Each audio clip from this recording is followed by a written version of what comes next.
కొనసాగుతాడే తప్ప అతను చేసేటువంటి తీసుకునేటువంటి నిర్ణయాలు తనతో పాటు ఉన్నటువంటి తన అనుచర వర్గము ఇతర వ్యక్తుల మీద ఎలాంటి ప్రభావం చూపిస్తున్నారు, ఎలాంటి వ్యాఖ్యలు చేస్తున్నారు అనేటువంటి విషయాలు గ్రహించే స్థితిలో అతను లేడు. అతని మానసిక స్థితి సరిగా లేదు. ఫస్ట్ ఇప్పుడు ఎందుకండి, చంద్రబాబు నాయుడు గారు ముఖ్యమంత్రి అయిన తర్వాత షర్మిల గారు మా రాష్ట్ర పిసిసి అధ్యక్షురాలు ఆమె కొడుకు వివాహానికి ఆహ్వానం పలకడానికి వెళ్ళింది.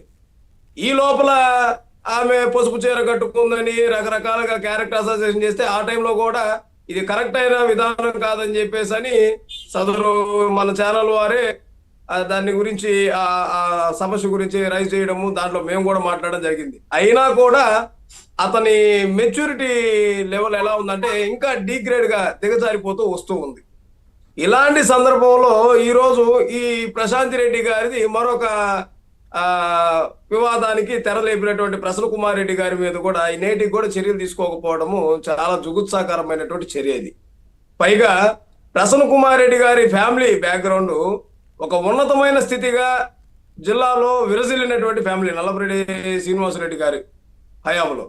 కానీ ప్రసన్న కుమార్ రెడ్డి గారు ఎప్పుడైతే రాజకీయ అరంగేట్రం చేశాడో నల్లపురెడ్డి కుటుంబ చరిత్రని దిగదార్చే విధంగా నానాటికి ఆ కీర్తి ప్రతిష్టలు భంగం కలుగుతూ వస్తున్నాయి. ఒక మాట చెప్తానండి, ప్రసన్న కుమార్ రెడ్డి గారు గతంలో చంద్రబాబు నాయుడు గారు కేబినెట్ లోనే కదా మినిస్టర్ చేశాడు. చంద్రబాబు నాయుడు గారితో సన్నిహితం ఉన్న వ్యక్తి, ఈ జిల్లాలో చంద్రబాబు నాయుడు గారితో అత్యంత దగ్గరగా ఉన్న వ్యక్తిగా ఉండినటువంటి వ్యక్తి ఈరోజు చంద్రబాబు నాయుడు గారి మీద ఎలాంటి వ్యాఖ్యలు చేశాడు? ఇది రాజకీయంగా ఎవరైనా ప్రోత్సహించదగినటువంటి విషయమేనండి. ప్రజలకు మనం ఏం నేర్పిస్తున్నాం? రాష్ట్ర ప్రజలకి మనం ఏం తెలుపుతున్నాం?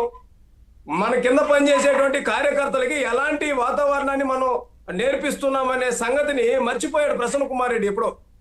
ఇప్పుడు కొత్తగా ఆయనకి విద్యాబుద్ధులు కావచ్చు, సంస్కారం కావచ్చు నేర్పించాలంటే నేర్చుకునే వయసు లేదు, నేర్చుకునే వయసు కాదు అతనిది.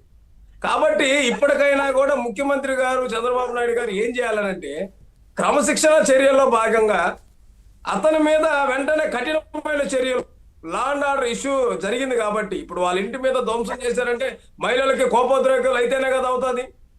ఈరోజు మహిళల్ని రెచ్చగొట్టే పరిస్థితికి వచ్చాయంటే నీ ఇంట్లో భార్యనో, నీ ఇంట్లో నీ బిడ్డలనో, నీ ఇంట్లో అపజల్లినో ఎవరన్నా అంటే ఒప్పుకుంటావా ప్రసన్న కుమార్ రెడ్డి గారు?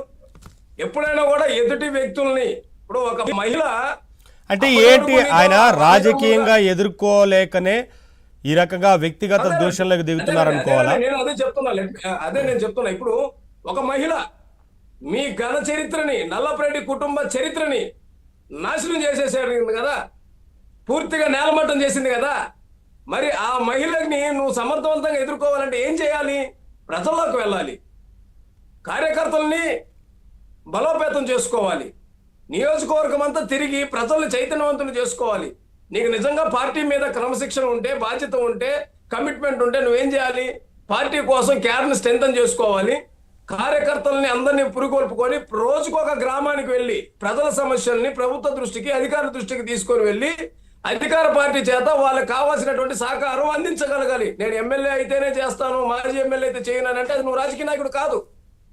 మహిళ 2 గంటల టైంలో పోయి హాస్టల్లో నేను కాంగ్రెస్ లో ఉన్నానండి, ప్రశాంత్ రెడ్డి గారికి, మన వేమిరెడ్డి ప్రభాకర్ రెడ్డి గారికి మాకు ఇంతవరకు పరిచయాలు లేవు. అలా ఏదైనా పరిచయాలు ఉంటే అది వేరే విధంగా ఉంటాయి. కానీ రాజకీయంగా మేము ఏ రోజు వాళ్ళతో తిరిగిన వాళ్ళం కాదు, రాజకీయంగా మేము ఏ రోజు ఉన్న వాళ్ళం కాదు. కానీ ప్రశాంత్ రెడ్డి గారికి బీసీ హాస్టల్లోనో, ఎస్సీ హాస్టల్లోనో, గర్ల్స్ హాస్టల్లోనో ఫుడ్ పాయిజన్ అయిందని రకరకాల ఇబ్బంది జరిగితే వెంటనే స్పందించిందండి మహిళ.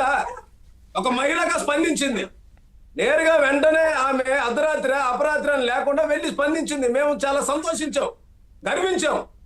కానీ ప్రసన్న కుమార్ రెడ్డి గారికి అదేం తెలియదు కదండి. ఆయన హైదరాబాద్ లో పోతాడు, ఆయన ఫామ్ హౌస్ లో, ఆయన గెస్ట్ హౌస్ లో ఏదో ఆయన తంటాలు పడతాడు, నెల్లూరులో ఉంటాడు, ఎవరినో కొంతమందిని పెట్టి మాట్లాడుతూ ఉంటాడు.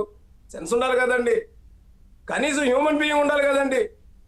ఏ మహిళ అయినా సరే, పార్టీలో నేను కూడా విమర్శించానండి. ఇదే వేమిరెడ్డి ప్రభాకర్ రెడ్డి గారిని, రూప్ కుమార్ యాదవ్కి మీకేం సంబంధం ఉందండి, క్వార్ట్జ్ మైనింగ్ లో అతను ఎందుకు పెట్టారని నేను విమర్శించాను. వ్యక్తిగతంగా వెళ్ళలేదు కదా అప్పటిదాకా. ఇప్పుడు మేడం గారు, రేవతి గారు ఉన్నారు, మా కపిల్ సిన్ అన్న మిసెస్. కపిల్ సిన్ అన్న రూప్ కుమార్ యాదవ్ ఎన్ని రకాలుగా ఇబ్బంది పెట్టాడో, ఎంత యుద్ధం జరిగిందో మాకు తెలుసు. మేము ఏ రోజు వ్యక్తిగతంగా విమర్శించాలా. బట్ ఈ రోజు ఒకే పార్టీలో ఉన్నా, ఏ రకాలుగా ఉన్నా రాజకీయ విమర్శలు విమర్శలుగానే ఉండాలి కానీ వ్యక్తిగత దాడుల్లాగా తెగ పాల్పడకూడదు. కాబట్టి ఇలాంటి పాల్పడ్డ వ్యక్తుల్ని, పైగా నేను ప్రజల నాయకుడిని, రాజన్న బిడ్డని అని చెప్పుకునేటువంటి జగన్మోహన్ రెడ్డి గారు ఏమి నేర్పిస్తున్నాడు? రేపు భారత మీదకి ఇలా ఉంటే ఒప్పుకుంటారా జగన్ రెడ్డి గారు? లేదు, మీ ఆడపిల్లల మీదకి ఏదైనా జరిగితే లండన్కి వెళ్తున్నారు కదా, ప్రభుత్వ నిధులతో ప్రజల డబ్బుతో లండన్ వెళ్ళారు కదా, ట్రిప్పులు వేసుకుని వెళ్ళారు కదా, మీ బిడ్డల మీద ఎవరన్నా ఇలాంటి మాటలు మాట్లాడి ఒప్పుకుంటారా? మీ బ్యాక్గ్రౌండ్ కాదండి అనిల్ కుమార్ గారు, అలా వ్యాఖ్యలు చేసినా కూడా ప్రభుత్వం చర్యలు తీసుకొని వారి పార్టీకి సంబంధించిన అధికార పార్టీకి సంబంధించిన కార్యకర్తనైనా సరే అరెస్టు చేసి జైల్లో వేశారు. వేసిందండి. ఇప్పుడు కిరణ్ అనే పిల్లల్ని తీసుకొని పోయి వేశారు. ఎందుకు వేశారంటే భారతీయ ఎవరు తప్పుడు వ్యాఖ్యలు చేసినా సరే ప్రభుత్వం సీరియస్ గానే ఉంది, చర్యలు తీసుకుంటామని ప్రభుత్వం ముందు నుంచి చెప్తానే ఉంది. యాజ్ ఏ పొలిటికల్ లీడర్ గా మేమేం చెప్తామంటే, విమర్శలు చేయండి, ప్రతి విమర్శలు చేయండి, రాజకీయ విమర్శలు మాత్రమే చేయండి. వ్యక్తిగత విమర్శలు మనకొద్దు. వ్యక్తిగత విమర్శలు లేదా మహిళలను కించపరిచే విధంగా, ఎదుటి వ్యక్తుల మనోభావాలు దెబ్బతినే విధంగా, ఎక్కడ కూడా అల్లర్లు జరిగే విధంగా, లా అండ్ ఆర్డర్ ఇష్యూ వచ్చే విధంగా విమర్శించబాకండి అని అంటాం మేము.